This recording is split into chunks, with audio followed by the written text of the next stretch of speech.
Cada um tem uma dor que ela é diretamente conectada à sua zona de graça. Por quê? Porque a quem muito é dado, Fala de novo. muito é cobrado. Cada um tem uma dor. Que é diretamente conectada à sua zona de graça. Caraca, eu nunca ouvi isso. E é verdade, cara. É porque você não vai ser cobrado por aquilo que você não carrega. Exato. Porque ninguém pode dar o que não tem. Então quando Deus exige ou espera algo de você, Ele exige ou espera algo na medida que te foi confiada e na zona de graça que te foi entregue. Por quê? Porque Deus é justo. Ele não pode esperar de você algo que Ele sabe que você não carrega. E aí é um ponto sensível. Se Deus é fiel em todas as suas promessas, por que nem todas se cumprem? Excelente pergunta. Nem todas se cumprem para mim. Vou trazer uma outra linguagem. No reino material, se eu não me posicionar para que algumas se cumpram, eu não acesso. Mas no reino espiritual, onde elas foram estabelecidas, elas já existem. Então vamos imaginar. Deus desde a eternidade passada declarou que o André Fernandes seria um avivalista. Mas o André Fernandes nunca se inclinou para a revelação da palavra, tempo com Deus, lugar secreto, meditação, oração. E eu decidi não acessar essa promessa que ela já é real. Em Deus ela é real. Na eternidade ela é real. Mas eu não me posicionei para vivê-la. Então eu posso morrer sem usufruir, mas não significa que ela não tenha se cumprido. Na eternidade aconteceu, mas talvez eu nunca vou acessar. Entendi. Então eu gosto de usar a analogia que é como se fosse uma sala que tem uma série de tesouros, cara. Imagina que frustrante seria, isso é só uma analogia, tá? Você chegar na eternidade e te levarem para uma sala onde estavam todas as suas promessas. E você perceber que grande parte delas você nunca viveu porque você nem sabia que elas existiam. Esse é o meu temor, é esse que me move. Imaginar que algum dia eu poderia descobrir que uma nação me aguardava, mas porque eu não me posicionei, elas não ouviram falar de Jesus através da minha voz. Ou que lugares poderiam ter sido ressignificados, mas eles não foram tocados porque eu preferi fazer os meus planos do que me lançar num plano de Deus. O que está ecoando no meu coração, Joel, para 2025, cara, é plantação de orfanatos. Isso tem falado muito no meu coração. E entender que alguma criança que ainda sente frio enquanto dorme vai poder dormir coberta porque em algum momento eu me posicionei, ou que alguma criança que tem a idade do meu filho e dorme para não sentir fome vai poder se alegrar porque agora tem comida na mesa porque eu me posicionei. Cara, isso tem enchido meu coração. E o que eu não posso? Eu não posso morrer tendo cumprido toda a minha agenda, mas nunca tendo lido a agenda de Deus. Existe uma agenda de Deus. Existe um projeto de Deus. Existe um propósito de Deus. E eu acredito que tudo que Deus permite que a gente viva, isso é só acréscimo. Cara, a nossa riqueza, as posses, as conquistas, o status, o alcance, tudo isso é um acréscimo. É legítimo, é bom, mas é acréscimo. A Bíblia fala, busque em primeiro lugar o meu reino e a minha justiça. E as demais coisas vos serão acrescentadas. Quando a minha agenda ela está desalinhada, eu busco o acréscimo. A gente se torna a geração do acréscimo. É como se o teu pai falasse, olha, se você comer tudo, tem sobremesa. E a gente vive correndo atrás da sobremesa e a gente tá, cara, morrendo de fome, a gente não se alimenta, a gente não... É como se o seu pai falasse, olha, se você fizer essa parte, no final do ano a gente viaja. E a gente tá o ano inteiro só pensando na viagem. Deus está dizendo, busque em primeiro lugar o meu reino e a minha justiça. E as demais coisas, Joel, vos serão acrescentadas. Esse é o princípio da mordomia. Que se você quiser, a gente pode falar em algum momento ao longo do podcast. Você fica matutando dia após dia, minuto após minuto, se Deus tá feliz com você? Com as obras que você tá deixando aqui? Eu não diria que eu fico matutando, mas isso... Pergunta. É porque você falou uma coisa que me toca. Sim. Você falou assim, eu não vou conseguir dormir, eu não vou conseguir viver bem sabendo que eu poderia ter usado a minha voz, a minha mensagem para impactar mais pessoas. Eu tenho isso também. Eu tenho isso todo dia. Às vezes eu tenho a sensação que eu faço pouco. Você tem essa sensação? Total. Tá, então estamos alinhados no papo. Sem dúvida. Porque, e ainda bem que a gente tá alinhado nesse papo. A gente chega em muita gente, cara. Mas eu penso, mas tem muita gente que eu ainda não chego e eu preciso construir um caminho, uma ponte para chegar nessas pessoas que eu ainda não chego, porque é assim que Deus vai se alegrar comigo. Você tem essa conversa com você também? A tua zona de graça é essa. Por que você se preocupa com qual está sendo o destino final da sua voz? Porque você tem voz. É. Se a tua zona de graça fosse, talvez, sei lá, construção, você é um cara que constrói. Você constrói ecossistemas, você constrói mundos, você constrói prédios. Talvez a tua dor seria conectada à tua zona de graça. Cara, o que eu tô construindo que vai além de mim? Cada um tem uma dor que ela é diretamente conectada à sua zona de graça. Por quê? Porque a quem muito é dado, Fala de novo. muito é cobrado. Cada um tem uma dor. Que é diretamente conectada à sua zona de graça. Caraca, eu nunca ouvi isso. E é verdade, cara. É porque você não vai ser cobrado por aquilo que você não carrega. Exato. Que ninguém pode dar o que não tem. Exato. Então, quando Deus exige ou espera algo de você, Ele exige ou espera algo na medida que te foi confiada. Exato. E na zona de graça que te foi entregue.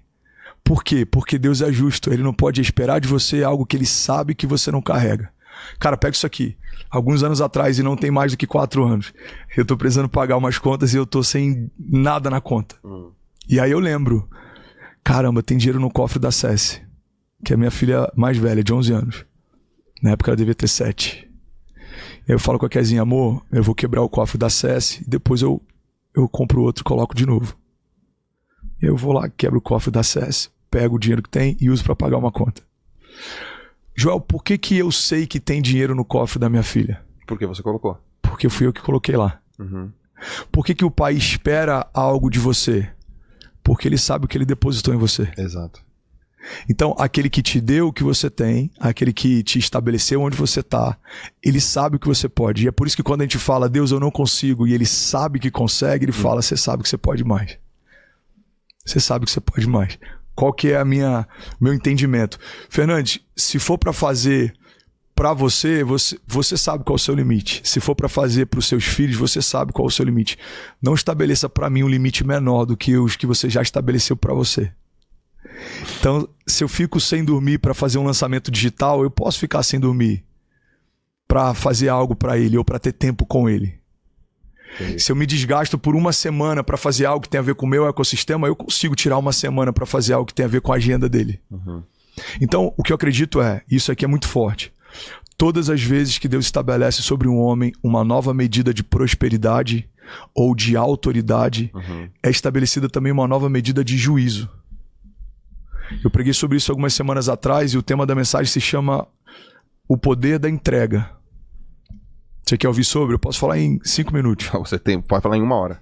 Cara, eu tô dirigindo, voltando para casa, e eu tinha acabado de participar de um projeto que se chama Legendários, na montanha. E eu vi alguns homens grandes da nação chorando com um pedaço de pão partido na hora do lanche, cara. E aquilo me impactou porque eu sei do backstage de alguns deles, eu sei como eles têm prosperado e o quanto que eles têm sido abençoados. Mas eu vi esses mesmos homens com um pedaço de pão partido na montanha, cara, chorando de gratidão.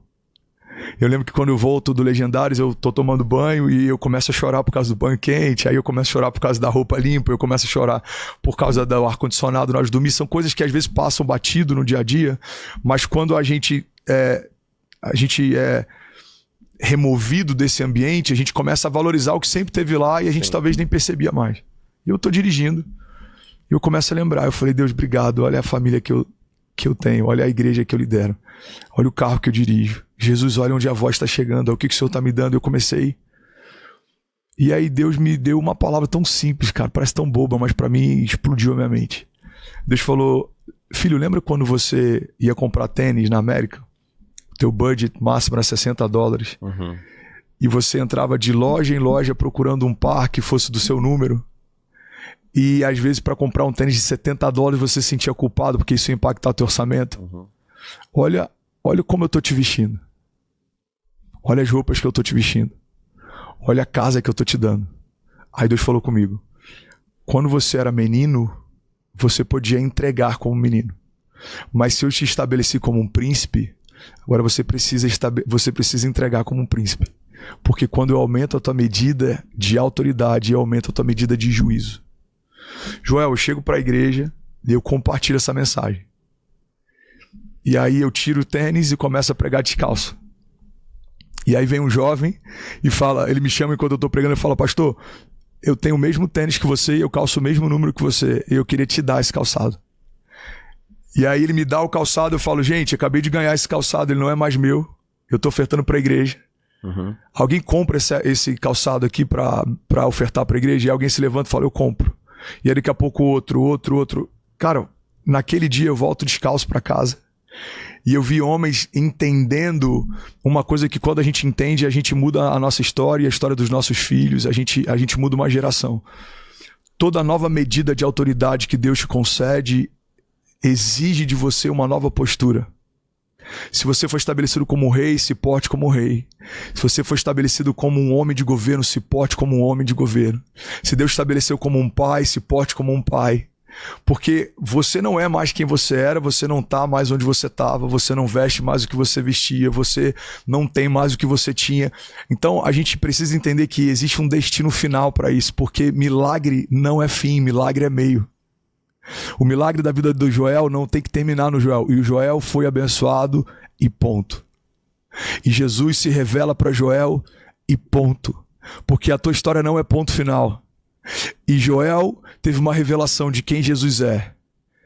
E nações passaram a ouvir falar de Jesus a partir do testemunho de Joel. E Joel foi tirado do meio das malhadas e como improvável estabelecido como uma voz na sua geração. E a voz de Joel não falava mais sobre si, mas sobre aquele que o viu quando ninguém via. Quando eu entendo que o milagre passa por mim, mas não para em mim, eu começo a ter esse senso de urgência. Eu preciso fazer alguma coisa com o que me foi confiado. Então o que você está sentindo, isso é legítimo, porque de fato existe uma expectativa dos céus em ver o que você vai fazer com o que você recebeu. A palavra de Deus fala que toda a criação aguarda ansiosamente a manifestação dos filhos de Deus. Como é que você soluciona isso, cara? Cara, é simples. Vou até mandar uma mensagem pra uma pessoa aqui. O que você precisa fazer? Você precisa acessar a agenda de Deus. Porque imagina, eu vi os seus números quando eu entrei aqui na tua base. Você metrifica tudo. Você é um cara de performance. Você é um cara que entende que o trabalho recompensa. Você não tá onde você tá à toa. Você não tá onde você tá por acaso. Então entende, você estabeleceu uma agenda pro ano que vem. Mas antes de você ser gerado no ventre da sua mãe, já havia uma agenda de Deus a teu respeito pro ano que vem. Então, uma das coisas mais poderosas, Joel, que existe na nossa jornada de fé é a gente acessar o poder da concordância. O que é o poder da concordância? É uma das bases fundamentais da oração do Pai Nosso. Seja feita a tua vontade, assim na terra, como é feita no céu. Jesus está dizendo, Pai, eu concordo com a tua vontade. Olha outro momento que Jesus usa esse princípio. Ele fala, Pai, se possível for, afasta de mim esse cálice. Mas todavia, seja feita a tua vontade e não a minha. Então o que é o poder da concordância? O poder da concordância é você alinhar o teu coração com o coração de Deus. Você acha que essa tem que ser a primeira meta de todo mundo que pensa no ano? Por exemplo, assim, eu vou pensar nas minhas metas para 2025.